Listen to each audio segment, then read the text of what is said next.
Suffré Matin, une esquisse de ce qui pourrait être considéré comme le code électoral circule depuis quelques jours sur les réseaux sociaux.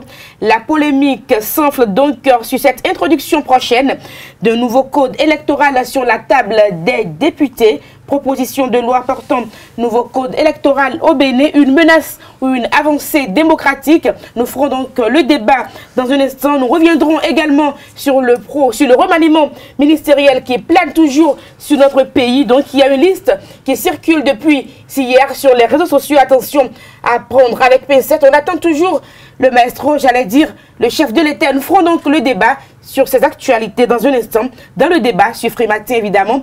Le bulletin matinal d'information sera présenté par Carles Kittomé. Bonjour. Bonjour Nader, chers amis internautes, bonjour. La nouvelle audience dans le procès de Laurent Metton et ses co-accusés et la perspective d'un remaniement ministériel pour l'essentiel du bulletin d'information de ce 5 juin. La une des quotidiens parus sur l'ensemble du territoire national. Avec vous, Kader Achirou, bonjour. Bonjour à vous, Nader Duvon. Bonjour à vous, chers amis internautes.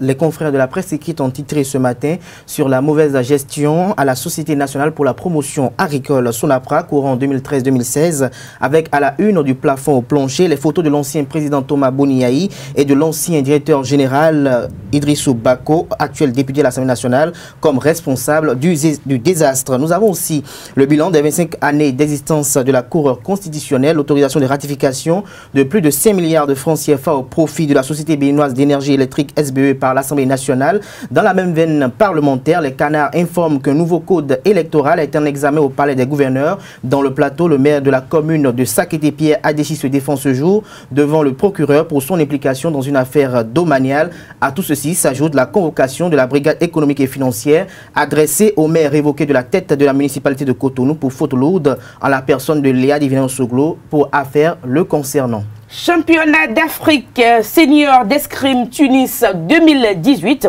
3 athlètes représentant le Bénin à ces joutes continentales qui démarrent ce jour pour prendre fin le samedi 9 juillet prochain. Donc à suivre quelques athlètes, mais aussi et surtout le président de la Fédération béninoise d'escrime, Jacques Okumassou, dans un instant. Donc, Suffré Matin, quelques informations pêle-mêle viendront meubler cette émission que nous avons le plaisir de vous présenter. À ne pas oublier également l'horoscope du jour qui sera signé Ruth Sodedji. Bonjour à tous, bienvenue. Voici donc la une des journaux signée Kader Achirou.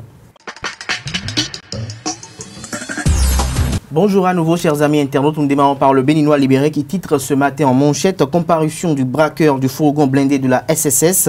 Il nargue le juge et il protège ses complices, comme vous pouvez la voir à travers la caricature mise en manchette. Toujours avec le Béninois libéré, remaniement ministériel. Le quotidien donne rendez-vous ce jour à 17 h. Nous passons au quotidien La Dépêche.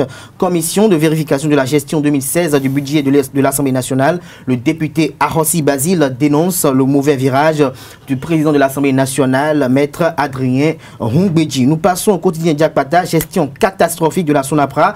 Et si Idrissou Bako expliquait aux Béninois les 17 millions de francs CFA décaissés pour invocation de la pluie. Nous passons au quotidien Le Matinal Cour constitutionnel. Une nouvelle page tourne dès vendredi prochain, la 5e mandature, face à l'histoire. Tribunaux de Cotonou de Porto Novo, mettons ici, retiennent leur souffle. Le maire de Sakété se défend devant le procureur, informe le défi d'une génération ce matin. Toujours avec le même canard, pour nécessité d'enquête judiciaire, la brigade économique et financière aux trousses de Léadi Vinayon Soglo, l'économiste, filié Anarcade au Bénin, une opportunité à ne pas négliger. Développement des infrastructures au Burkina Faso, la BOAD accorde près de 40 milliards de francs CFA, rapporte la parution du jour du quotidien L'économiste. Notre temps, le label, rapport scandaleux de la Sonapra sous le régime du changement. Thomas Boniaï et Idrissou Bako doivent rendre des comptes au peuple, estime le canard. La Dépêche revient. Avenir des juridictions constitutionnelles en Afrique de l'Ouest. Les craintes de l'ABD sont à découvrir à la page 12 de la parution du jour du canard. Matin libre, succession de Joseph Diogbenou au gouvernement. Difficile choix pour Patrice Talon. Toujours avec le quotidien Matin libre. Vérification de la gestion du budget 2016 du Parlement par Maître Adrien Hungbedi. Plus qu'une simple commission, Arossi réclame un audit. Nous passons au quotidien Monde 7. Autorisation d'enregistrement à titre dérogatoire à l'état civil, suivi de la délivrance gratuite des actes de naissance aux bénéficiaires. La situation des enrôlés sur témoignage du recensement administratif à vocation d'identification de la population préoccupe l'honorable Gérard Benonchi. Toujours avec Monde 7, lancement du projet VEL dans la 18e circonscription électorale, très engagé, 60 ambassadeurs verrouillent tout le COSA pour l'honorable Dakpe Sossou. La Nouvelle Gazette, gestion calamiteuse à la Sonapra sur l'honorable Idrissou Bako, une société saignée à blanc avec 17 millions de francs CFA pour faire tomber la pluie sur les champs cotonniers. Le comble, s'exclame le confrère. Fonctionnement des institutions de la République, les nouveaux membres de la Cour constitutionnelle installés dès demain. Nous passons au quotidien Fraternité après la désignation de Joseph Diogbenon la Cour. Talon remanie son gouvernement ce jour. Les passations de service doivent prendre fin ce soir. Toujours avec Fraternité, 9e circonscription électorale, l'honorable Valère Tchobo sensibilise Savalou sur l'importance du programme d'action du gouvernement bénin révélé. Ce député finance les travaux dirigés des candidats aux examens et plante des arbres. Toujours avec Fraternité, phase finale des Olympiades du CAMES, l'université d'Abomey-Calavi et le groupe Cerco honore le Bénin à Ouagadougou et les arrachent les premières places en sciences de la santé, environnement et en informatique appliquée. Les 4 vérités, phase finale des Olympiades du CAMES et festivités du 50e du CAMES. L'UAC et le groupe Cerco font honneur au Bénin à Ouaga. L'UAC premier en sciences de la santé, environnement et le groupe Cerco premier en informatique appliquée et environnement. Toujours avec les 4 vérités, rélecture du code électoral à l'Assemblée nationale de 83, le nombre de sièges de députés passe à 99. Le grand jury a fait son après-gate, 17 millions dépensés pour invoquer la pluie. Le directeur général Idrissou Bako doit s'expliquer, exige le Canard. Le quotidien national d'information affiche ce jour en manchette 25 ans de la Cour constitutionnelle. Juristes et personnalités font le bilan. Le profil du juge constitutionnel selon Maître Robert Dossou est à découvrir à la page 4 de la parution du jour du quotidien national d'information. Toujours avec la nation, autorisation de ratification à l'Assemblée nationale, plus de 5 milliards de francs CFA au profit de la Société béninoise d'énergie électrique. 6e session des consultations politiques bénino-russes, une dynamisation des relations bilatérales annoncées, des précisions dans les colonnes du journal. Et toujours avec la nation, Dr Moutiatou Tidiane Toukourou, pharmacienne, je demande aux populations de faire confiance à leurs pharmaciens. Le Caribou, 2e édition du tournoi départemental de pétanque dans les collines, Castor de Savalou décroche le trophée du tandem Pascal Koupaki et Kondra Baguidi. Toujours avec le Caribou, vandalisme et délinquance contre l'environnement. La forêt sacrée de Semekpoli saucissonnée et vendu. Flash info pour finir. Idrissou Bako au sujet de sa supposée fuite du territoire national. Je suis un patriote convaincu et un démocrate incurable.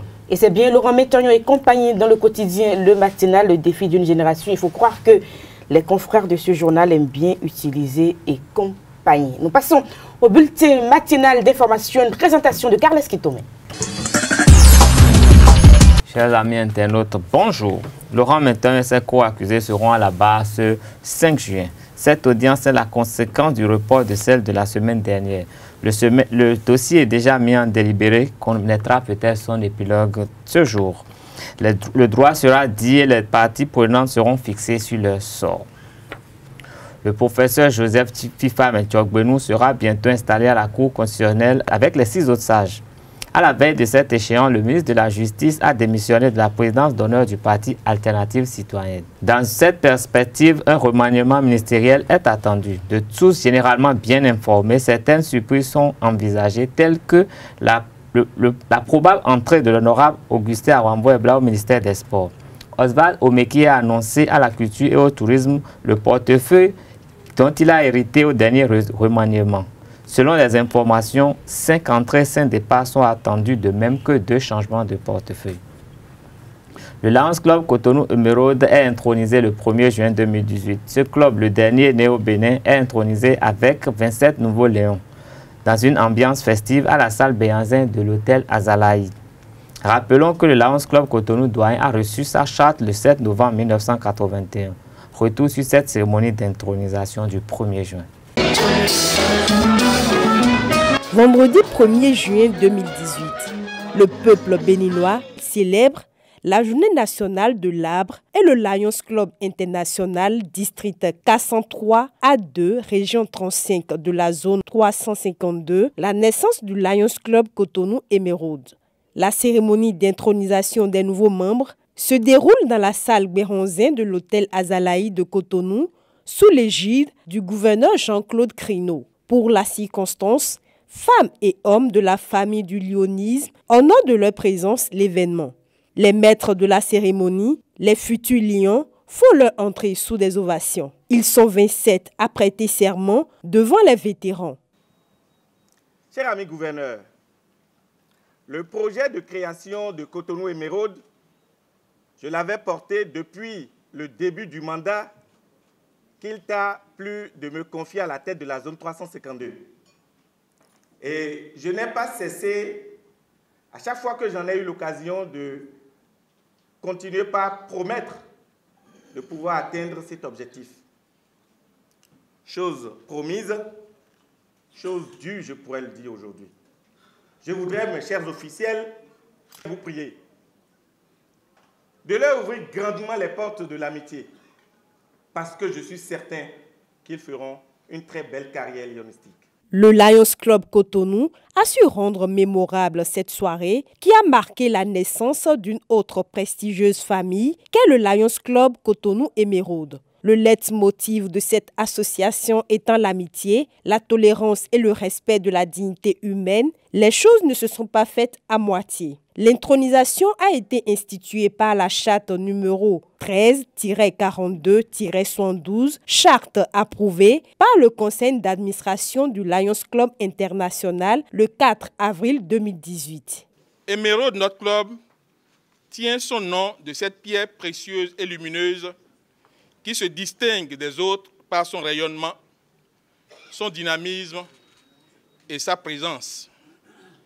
Elle symbolise la fidélité de notre club à l'Association internationale des Lions Club et l'espoir pour les communautés défavorisées que nous sommes appelés à servir.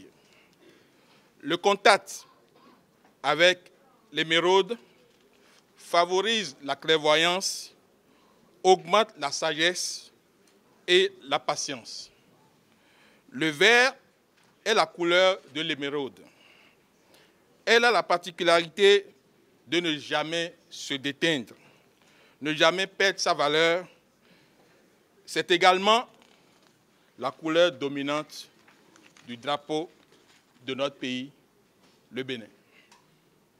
Dans ce monde fragile, où il y a tant de souffrances, de catastrophes, le Lions Club Cotonou Émeraude veut incarner une force qui redonne courage et espoir, résolument engagé pour le service aux plus démunis. La mission prépondérante du Lions Club International étant de voler au secours des démunis et de servir la communauté sans rétribution financière, les nouveaux amis sont fin prêts pour exercer cette lourde tâche qui leur est assignée avec enthousiasme et détermination. Nous partageons entièrement la vision de Melvin Jones, qui est devenu le principe directeur de toute personne dévouée à l'intérêt général.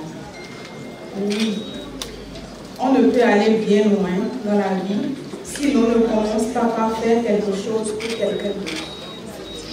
Nous sommes conscients de la responsabilité qui nous incombe désormais. Et nous ne manquerons aucunement à ce rendez-vous de donner un peu plus de nous-mêmes à ceux qui sont le plus dans le besoin. Pour mémoire, le Lions Club International reçoit des hommes et femmes de toute origine sociale, sans distinction politique, ethnique ou religieuse, avec une commune volonté de s'engager dans des actions humanitaires et sociales, d'agir ensemble et d'obtenir des résultats concrets et efficients. En attendant la prochaine intronisation, celle-ci s'est soldée par un buffet des plus majestueux, une vente américaine et une magnifique soirée dansante avec des prestations d'artistes pas des moindres.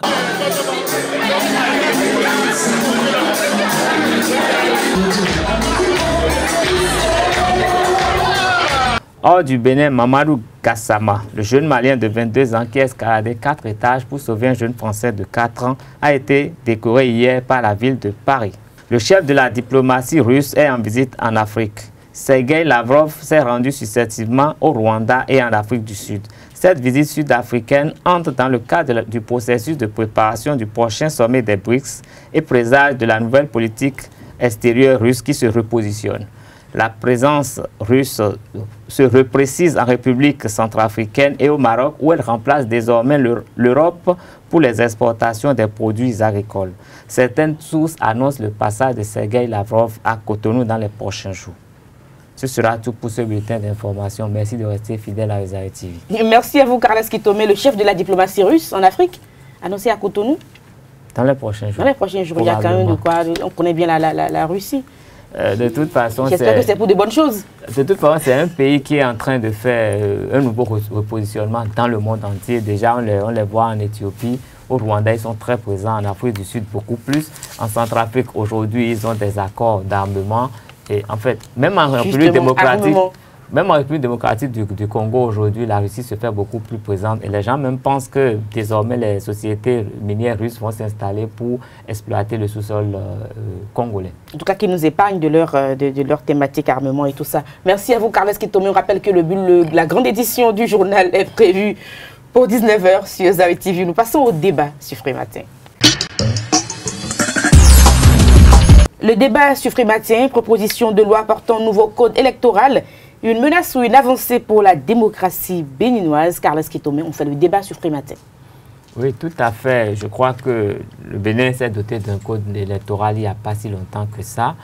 Mais les députés eux-mêmes se sont déjà rendus compte qu'il y avait déjà des petites choses à corriger. Et aujourd'hui, c'est l'exécutif qui revient à la charge avec des propositions qui sont quand même assez sensées, qui méritent d'être vraiment examinées. Je peux noter 2 propositions. Selon les indiscrétions, les propositions souhaiteraient que désormais, il faudrait avoir au moins le niveau du bac. Il faut avoir eu au moins le bac avant d'être député à l'Assemblée. Je crois que c'est une décision qui se justifie dans la mesure où il y a plusieurs députés qui votent des lois pour le peuple, mais qui ne comprennent pas ces lois et qui ne pourraient jamais expliquer quoi que ce soit par rapport à ces lois-là. J'ai eu la chance ou la malchance de croiser au moins 2 députés sur des sujets qui concernaient des lois qu'ils ont eu à voter eux-mêmes, mais je vous assure qu'ils n'ont pas été en mesure d'interpréter les lois qu'ils ont votées eux-mêmes. Et donc, quand il va falloir expliquer ces lois-là aux populations, je me demande bien ce que cela pourrait être. Mieux, aujourd'hui, selon les propositions, les propositions souhaiteraient que le nombre de députés passe de 83 à 99, en tenant quand même compte de l'évolution démographique. Et je crois que tout ça permettra quand même de régler les... C'est une actualisation, ce n'est pas un nouveau code, mais c'est un amendement au code qui était là. Et s'il passe, il y a d'autres propositions dans le code dont je ne saurais parler tout de suite, mais il y a beaucoup d'autres propositions qui font quand même grincer un peu des dents, parce que la minorité parlementaire estime qu'il y a beaucoup de propositions pour favoriser l'exécutif. Et bon, comme c'est de bonne guerre en politique, ça va de soi. Gadjara Chirou. Le code électoral actuellement en examen au niveau de l'Assemblée nationale suscite beaucoup de remous en ce qui concerne d'abord des dispositions qui quand même portent polémique. Il s'agit entre autres quand même de ce que le nombre de députés doit passer de 83 à 99, pourquoi pas avoir 100 même. Nous avons également cette disposition qui était inclue depuis 2013 qui stipule que dès que vous êtes condamné à sursis, vous êtes empêché de toute élection électorale, ce qui n'a jamais été appliqué par le passé. Alors aujourd'hui, nous devons rentrer dans l'applicabilité de cette décision et ça pose problème. Au-delà de cela également, nous avons le profil du député qui doit changer aussi et nous avons cette question du quitus fiscal.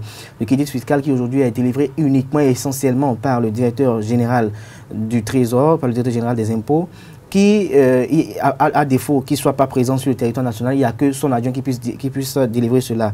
Et quand on sait que le directeur général est nommé par le ministre des Finances, qui lui est nommé par le président de la République, on sait que ce quitus fiscal est directement à la solde du président de la République. Mais de façon économique, on peut peut-être s'inquiéter du fait que comment va-t-on comprendre que au Bénin, dans une population où nous avons pratiquement tout, même ceux qui sont dans la fonction publique sont aussi des opérateurs économiques, comment comprendre que le directeur général aura tout le temps, en dehors de tous les dossiers qu'il a déjà traités, pour évaluer cela, pour élaborer cela, pour délivrer le quitus fiscal à tous ces opérateurs économiques? Ça pose un véritable problème. Mais ce qui est inquiétant aussi au niveau de la seconde facette, c'est de savoir pourquoi on veut mêler le quitus fiscal à ce qu'on appelle des activités politiques ou peut-être à l'entrée de l'animation de la vie politique, parce qu'on ne comprend pas comment une affaire économique puisse être mêlée à une affaire politique, parce qu'on peut être un mauvais opérateur économique, on peut ne pas être un très bon opérateur économique et quand même avoir un bon avenir politique, pour ne pas dire un bon parcours politique. Donc je pense que les deux sont deux droites diamétralement opposées, voire parallèles, donc il n'a pas de raison de pouvoir mettre les deux ensemble. Ce qui inquiète l'opposition, comme je le disais tantôt, c'est cette disposition qui stipule au niveau du code électoral, qui existe d'ailleurs depuis 2013, que dès que vous êtes condamné à sursis, vous ne devez plus vous présenter à une élection électorale, ce qui est quand même légal et conforme aux différents codes judiciaires. Mais en la matière, on estime que le gouvernement veut essayer quand même d'actionner ce levier pour essayer quand même de contrer les candidatures de Léa Dissoglo, Ata Mohamed Renouho et Valentin Dionoté, voire Idrissou Bako, parce qu'on estime quand même qu'ils vont gêner peut-être le pouvoir en place lors des peut-être législatives ou peut-être quand ils reviendraient à l'Assemblée nationale, ils empêcheraient le pouvoir de pouvoir contrôler le nombre de l'Assemblée nationale. Mais je pense que quand notre Assemblée nationale est en train de passer à 99 ou à 100, je pense qu'il y a des raisons de s'inquiéter de plus que 4 personnes. Et au-delà de cela, l'analyse que je vais en faire pour finir mon argumentaire en ce qui concerne cette question, c'est le nombre de députés qui passent aujourd'hui à 99. Je pense que c'est déjà assez onéreux. Tout à l'heure, Carles Kitomé parlait du fait que les députés votent des lois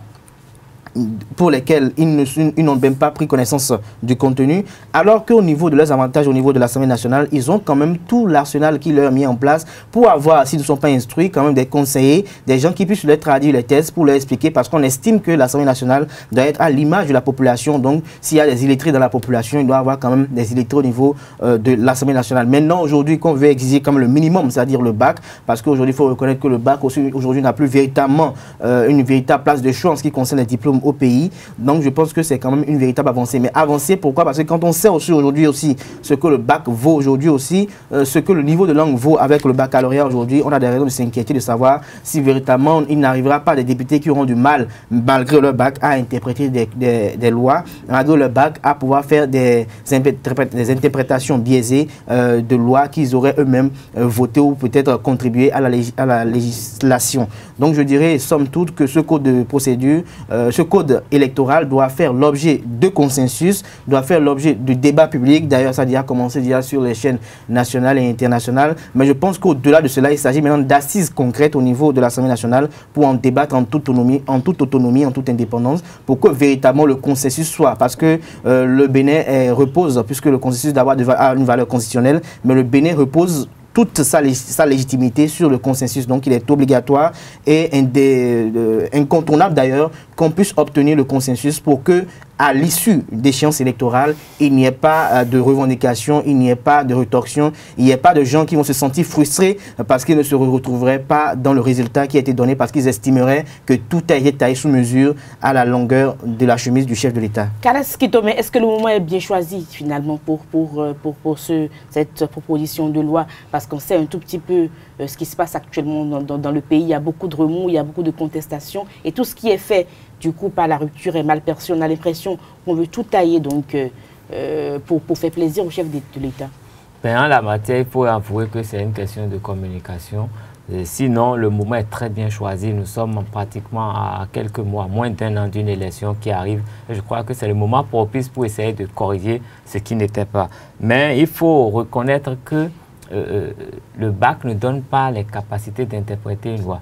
Ça permet peut-être de comprendre ce qui se dit, mais interpréter une loi, il faudrait être juriste, il faudrait avoir vraiment d'autres compétences pour le faire.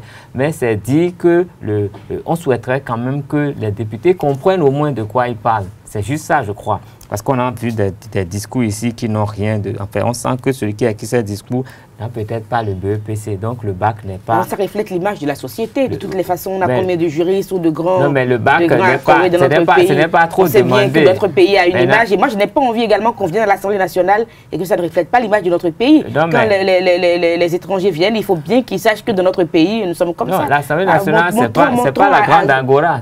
Oui, mais montrons qui nous sommes. C'est les lois qu'on fait là-bas. Nous sommes à combien à comprendre les lois? Si c'est ça, alors lançons un concours pour les juristes. Et on sait que c'est pour les lois et ils vont se retrouver à l'Assemblée nationale. C'est des élus du peuple, Kalen Skitome. On ne peut pas être aussi rigoureux. On va prendre des élus du peuple qui ils peuvent avoir des cabinets, comme ils l'ont actuellement, qui peuvent les aider. Ah oui? Bien sûr. Oui, ils en ont. Il y a beaucoup de députés qui ont des cabinets privés avec lesquels ils travaillent. Je suis surpris de l'apprendre. Ils en ont. Et je souhaiterais bien visiter ces cabinets, faire un dossier là-dessus. Je me dis quand même, non, on ne va pas mettre que nous allons prendre l'engagement de faire un dossier sur les cabinets dont disposent ces députés. Nous avons une image au Bénin. Pour essayer quand même de comprendre. Vous êtes peut-être le mieux éclairé dans votre famille, Kalen Skitome.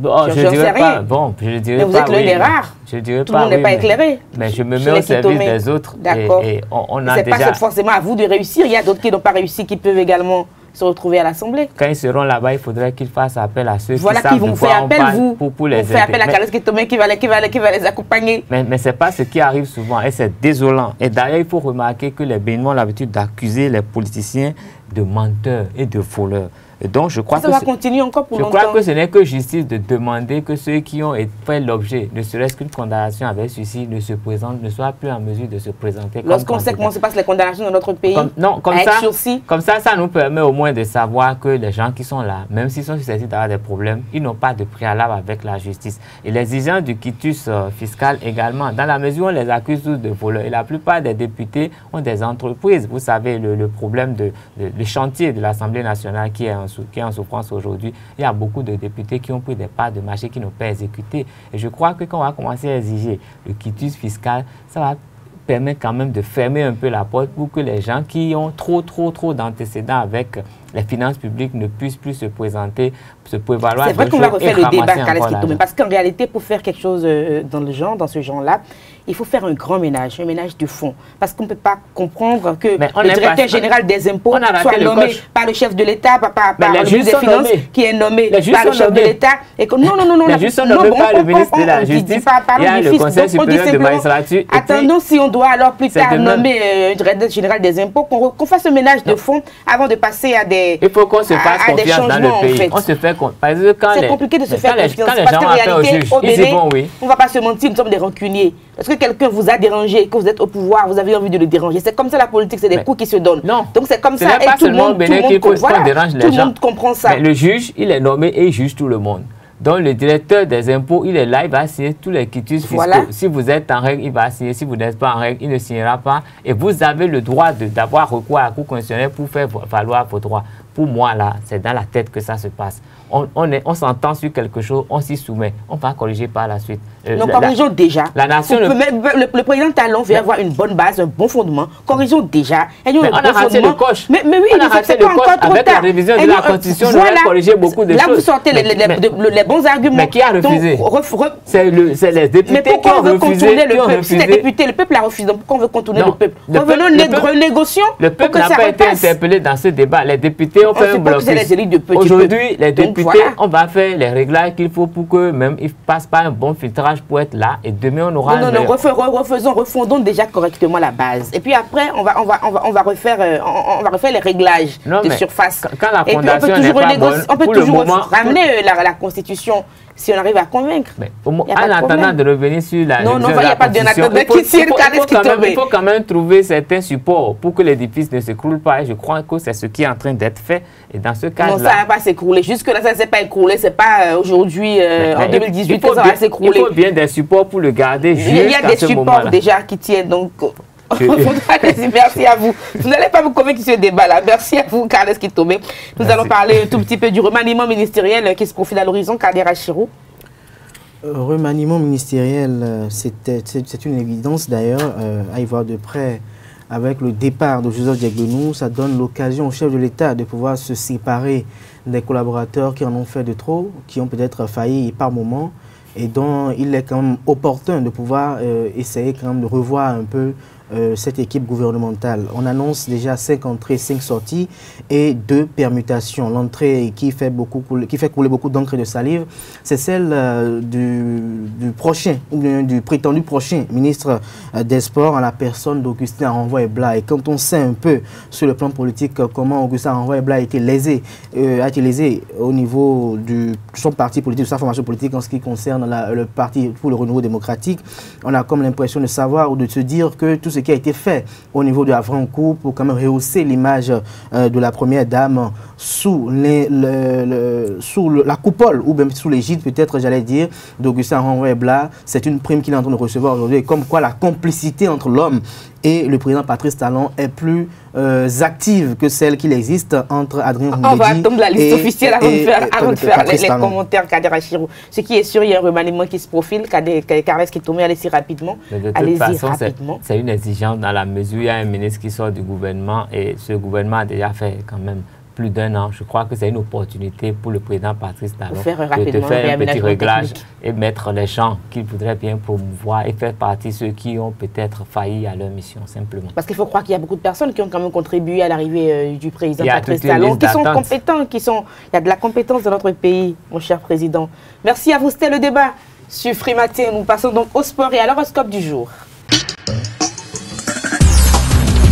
L'espoir sur Free Matin, Larios Adiaboueno, bonjour. Bonjour Nadège. Ruth Todedji, bonjour. Bonjour Nadège. Alors nous parlons championnat d'Afrique senior d'escrime Tunis 2018, pas Bénin 2018, Tunis 2018.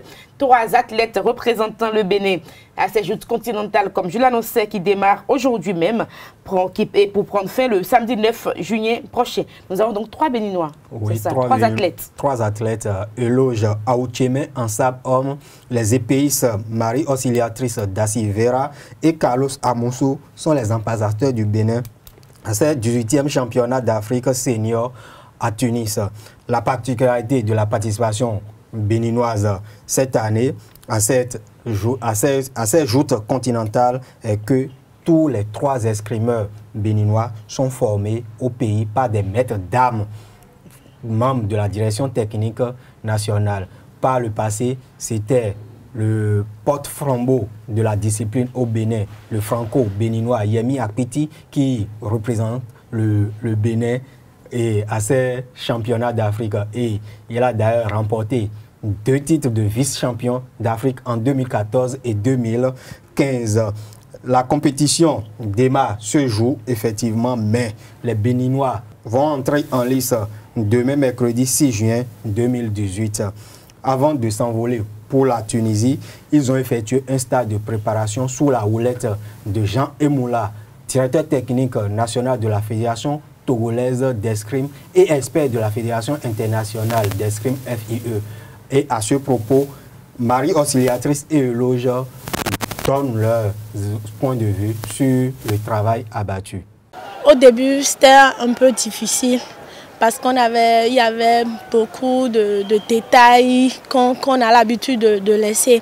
Et avec ces quelques jours de stage, le niveau s'est amélioré. Après ces 10 jours de préparation, le moral est vraiment remenant et je me sens vraiment prêt pour pouvoir affronter les athlètes qui seront là. Nous sommes bien préparés pour aller au Tunis pour amener quelque chose. Le travail, on a commencé depuis plus de 2 mois. On vient d'accélérer 1 semaine de plus, qui nous a vraiment permis d'accueillir beaucoup d'expérience et beaucoup de techniques de nouveau.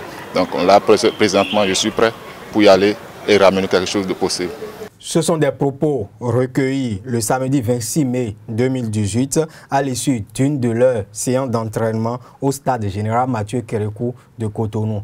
Hormis ces championnats d'Afrique, le président de la Fédération béninoise d'escrime nous dévoile quelques-unes des autres dates, des autres compétitions internationales qui attendent les athlètes béninois. Suivez-le.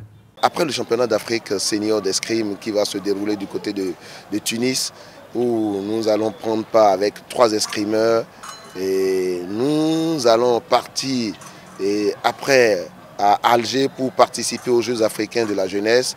Et c'est des Jeux qui sont organisés et chaque 4 ans dans l'esprit un peu des Jeux olympiques africains pour donner encore plus de compétition aux athlètes africains.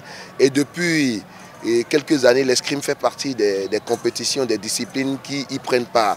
Et à ce titre, nous allons participer, nous avons discuté avec le président du comité national olympique qui a décidé de nous accompagner pour que le Bénin et l'escrime béninoise soit du côté d'Alger avec tout ce qui va accompagner les moyens, tout. Donc nous remercions au passage le président du comité national olympique, M. Minavoa Julien, qui ne cesse d'apporter son soutien à l'escrime béninoise pour son épanouissement et pour le développement humain des escrimeurs.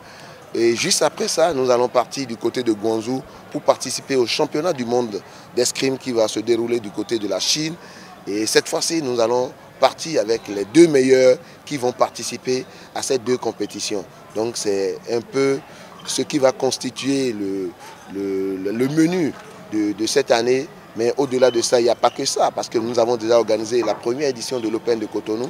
Donc nous n'allons pas en rester là, nous allons poursuivre parce que nous avons reçu des lettres de félicitations de la Fédération internationale d'escrime, de la Confédération africaine d'escrime et des différentes fédérations qui avaient pris part à cette première édition et qui ont demandé déjà que nous allions à la 2e édition. Nous avons discuté de cela avec le ministre des Sports qui a décidé de nous accompagner. Nous remercions déjà et nous ne cesserons jamais de remercier le ministre des Sports pour ses nombreuses sollicitudes à l'endroit de la fédération et qui ne manque jamais de l'appuyer. Donc nous sommes sûrs que grâce à l'appui du gouvernement, nous allons organiser dans les meilleures conditions la 2e édition de l'Open de Cotonou qui va regrouper encore plus de pays parce que je peux vous dire qu'à ce jour, nous avons déjà reçu 10 invitations, 10 pays qui ont demandé à participer à l'Open de Cotonou parce que c'est la première fois en Afrique au sud du Sahara où on organise une compétition qui ne rentre pas encore dans les compétitions statutaires de la KE et de la FUE. Donc à partir du moment où nous allons rendre cette compétition pérenne, ça va devenir une compétition statutaire de la KE et de la FUE, ce qui va amener Cotonou à devenir une plateforme de l'escrime dans la sous-région, pourquoi pas en Afrique. Merci à vous, Larios Adjagbenon. Ce sera tout pour la page sportive. Nous allons essayer de suivre de près un tout petit peu ce championnat pour voir un peu comment ça se passe et donner des nouvelles aux internautes. Oui, tout à fait. On va donner des nouvelles aux internautes. Mais est-ce que nos représentants sont partis là-bas pour faire comme leur grand frère Yemi Akpiti? Non. S'ils sont partis là-bas, c'est pour améliorer leur performance. Pour mieux faire. Pour mieux faire. Parce que c'est la première fois que des athlètes issus de la formation béninoise vont représenter le Bénin à une compétition internationale. Donc, on doit être un peu tolérant envers eux. Vous aimez être tolérant en sport? Oui. On va être tolérant envers eux, effectivement. Parce que les autres ont travaillé pendant des années. Par exemple, si je prends Marie Auxiliatrice Da Silveira, elle est logée dans le groupe C, en compagnie d'une Égyptienne, d'une Tunisienne et d'une Sénégalaise, des habitués de la compétition déjà. Donc, celle-là maintenant, tout le souhait de l'équipe. C'est qu'elle surprenne, parce qu'elle peut surprendre. Oui, c'est ça. Donc, on ne va pas monter là-bas très haut pour que demain, on chute et on commence pas à pleurnicher après.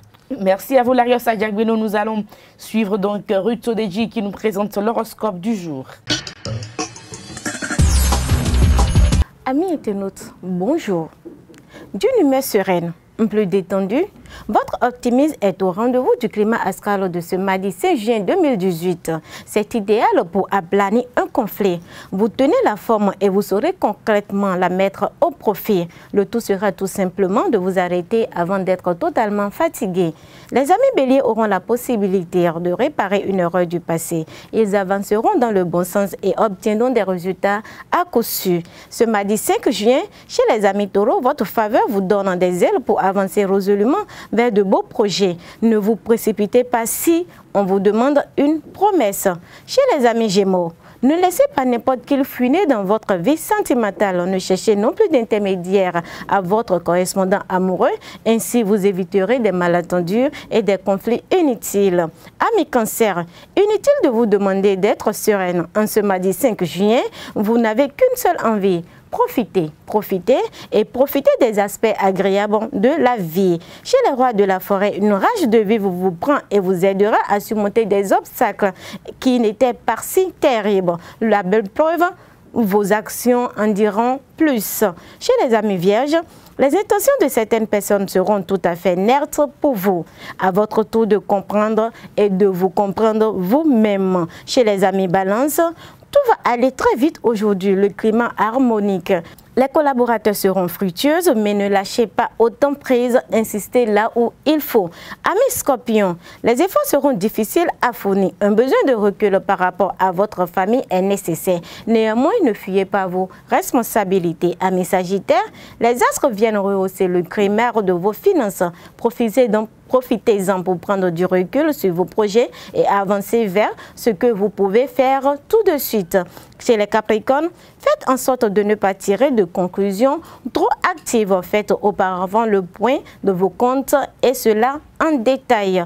Chez les amis Verseaux, des limitations d'ordre pratique vous obligeront à remettre des pieds sur terre. Cela vous mènera à l'harmonie si vous acceptez cette réalité. C'est en cédant du terrain que vous atteignez vos buts. Chez les Poissons, vous vous sentez enthousiaste face aux changements qui arrivent. Vous pourrez convaincre aisément avec votre bonne foi. Il est toujours payant de conserver le dialogue ouvert avec les collaborateurs. Ne l'oubliez pas, surtout pas aujourd'hui. Amis internautes, merci de nous avoir préférés. Ravi de vous avoir servi. Passez une agréable journée. Merci à vous pour l'attention. C'était donc Free Matin. Merci, on va se retrouver demain avec le même plaisir. Portez-vous bien, au revoir.